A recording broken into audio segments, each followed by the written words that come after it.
Debated for years now. Okay. Can Donald Trump's career be accurately described as that of a con man?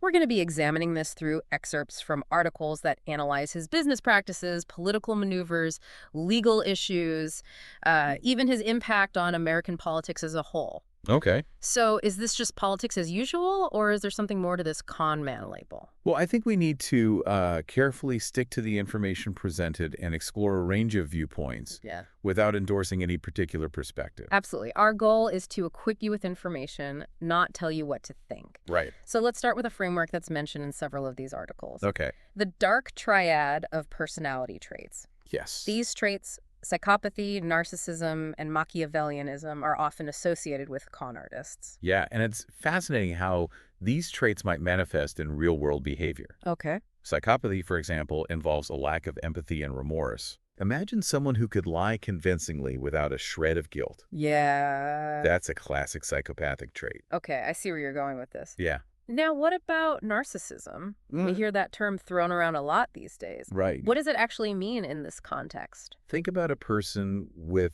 an inflated sense of self-importance, someone who needs constant admiration Okay. and believes they're superior to everyone else. They might be drawn to elaborate schemes Right. and have a knack for convincing others to buy into their vision, even if it's based on smoke and mirrors. Okay. And then there's Machiavellianism, Yes. which sounds pretty sinister. It is a bit cunning. Okay. Someone with Machiavellian tendencies is all about manipulation, Okay. using whatever means necessary to achieve their goals. Right. They might prioritize personal gain above all else, Yeah. even if it means exploiting or deceiving others along the way. So when you combine narcissism with Machiavellianism, that need for admiration and that willingness to manipulate, Yeah. you've got a potentially potent cocktail for deception, right? Precisely. Yeah. The sources suggest that this combination can be particularly effective in pulling off elaborate cons.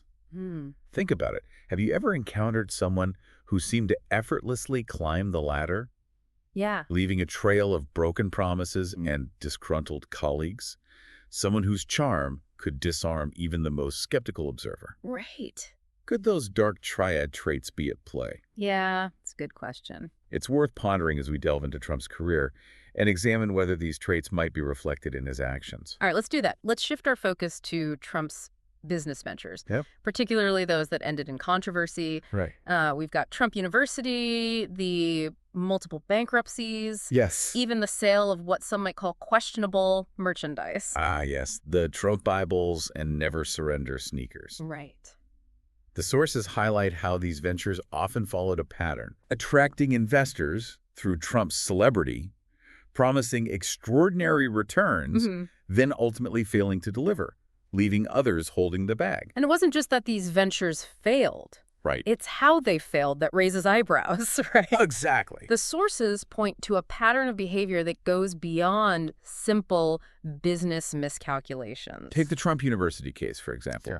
It wasn't just a business that went under. Right. It resulted in a $25 million settlement for students who claimed they were misled and defrauded. Yeah. This wasn't just about bad business decisions. Yeah. It was about allegations of deliberate deception and exploitation. And we see a similar pattern with the bankruptcies, especially those involving his casinos in Atlantic City. Investors and workers suffered significant losses, while Trump himself managed to emerge relatively unscathed. That's a key point. Right. The sources argue that Trump's business dealings weren't simply marked by failure, but by a consistent pattern of enriching himself at the expense of others. Okay. It's this pattern that fuels the con man narrative. Now, the question is, does this pattern extend beyond his business ventures and into his political career? Let's explore that next. Okay. So we've kind of established a pattern of behavior in Trump's business dealings. Right. Now, the question is, does this pattern extend to his political career? Because the sources you shared suggest it might. Yeah, let's consider those massive infrastructure investments Trump promised during his presidency. Okay. Remember all those pledges about revitalizing roads, bridges, airports? Yeah. The sources reveal a stark contrast between those pronouncements and the actual investments made. Really makes you think. Yeah. Could this be another instance of the overpromise and underdeliver pattern we observed in his business dealings? And what about those PAC-C funds, millions of dollars raised in the name of political action? Yeah. The sources raised some troubling questions about how those donations were actually used. Remember that Trump's Save America PAC, Right. which was set up after the 2020 election, Yeah. raised over $100 million. $100 million? That's an incredible amount of money. Yeah. It makes you wonder where all those funds ended up. That's where things get a bit murky. Okay. The sources indicate that a substantial portion of those PAC funds went towards covering Trump's personal legal expenses, rather than supporting other candidates or traditional campaign activities. So people were donating to a political cause, believing they were contributing to a movement, Right. but their money might have been diverted to legal defense funds. Yeah, it certainly raised ethical questions Yeah. and fueled criticism. It seems like a pretty significant departure from the initial purpose of the fundraising. Some argue that this blurring of personal finances and political activities is a classic example of Trump exploiting his supporters for personal gain. Right. They draw comparisons to figures like Jim and Tammy Faye Baker, Okay. who were infamous for using ministry funds for their own lavish lifestyles. It definitely adds another layer to the con man narrative. Yeah. But what's particularly interesting is that despite these controversies, Trump maintains a remarkably loyal base of support. Right. How do you make sense of that? It's a fascinating phenomenon. Yeah. Many of his supporters view his legal troubles as politically motivated attacks, part of a larger deep state conspiracy against him. Okay. This resonates with people who already feel disenfranchised by the political system. They see him as a victim, a fighter, battling a corrupt system. Right.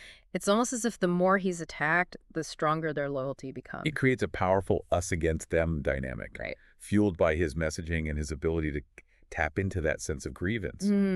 He's incredibly effective at fundraising off of these legal battles, portraying himself as the underdog fighting for the forgotten man. And speaking of broken promises, we can't ignore the elephant in the room. The election fraud claims. This seems to be a prime example of manipulating public perception for political gain.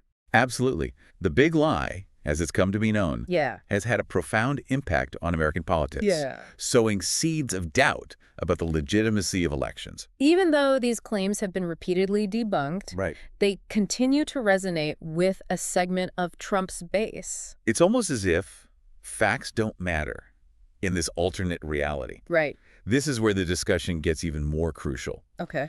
because the implications extend far beyond one man. Yeah. We're talking about the erosion of trust in the very institutions that underpin democracy. And we're seeing the real-world consequences of this erosion of trust, right?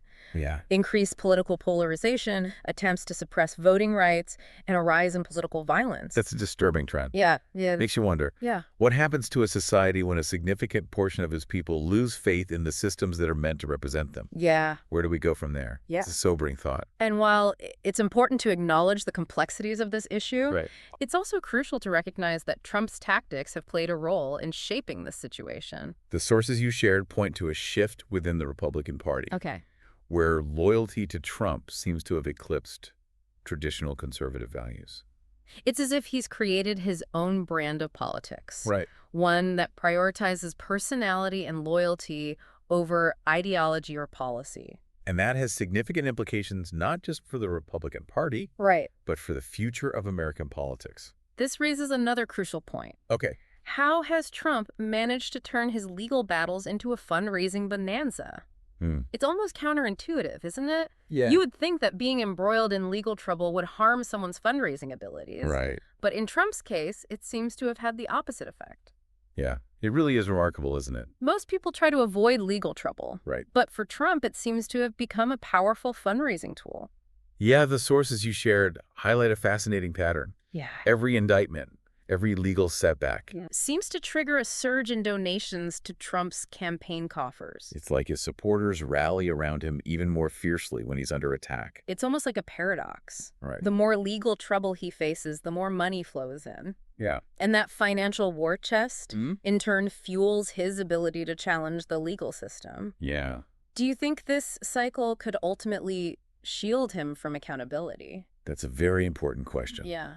And one that legal scholars and political analysts are grappling with right now. Right. The sources we're examining Okay. suggest this fundraising success has several significant consequences. Okay.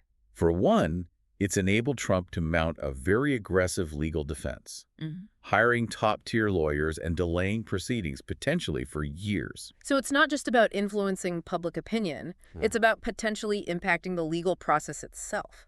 Exactly. And beyond the legal implications, Okay. this consistent influx of donations has also reinforced Trump's standing within the Republican Party. Right. It's a clear demonstration of his continued popularity Yeah. and ability to mobilize resources, Right. making him a formidable force, even as he faces multiple legal challenges. It makes you wonder. Yeah. How can other Republicans even think about challenging him when he has access to such massive financial resources? Right. He's built a fundraising machine that seems unstoppable. That's a key takeaway from the sources. Yeah. And it raises uncomfortable questions about the role of money in politics Right. and the potential for wealthy individuals to evade accountability. It really makes you think. Yeah. Does the legal system, with all its complexities and safeguards, Right. ultimately favor those with the most resources? It's a sobering thought. It is.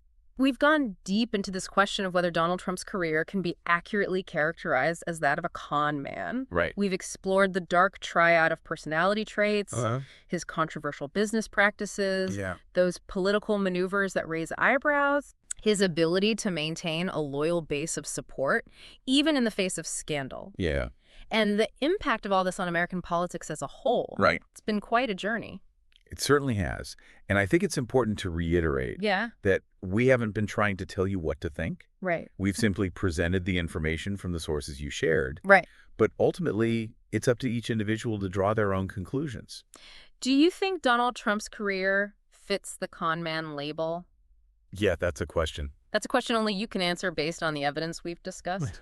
But regardless of where you land on that question, it's clear that Trump's approach to business and politics has raised some fundamental questions Yeah. about ethics, accountability, and the role of trust in our society. Questions that we'll be grappling with for years to come. So as you navigate the complexities of today's world, think about this. Okay. How will these questions influence the decisions we make as citizens? How will they impact the leaders we choose and the policies we support? It's a lot to ponder, but it's a conversation we need to have. Thanks for joining us for this deep dive.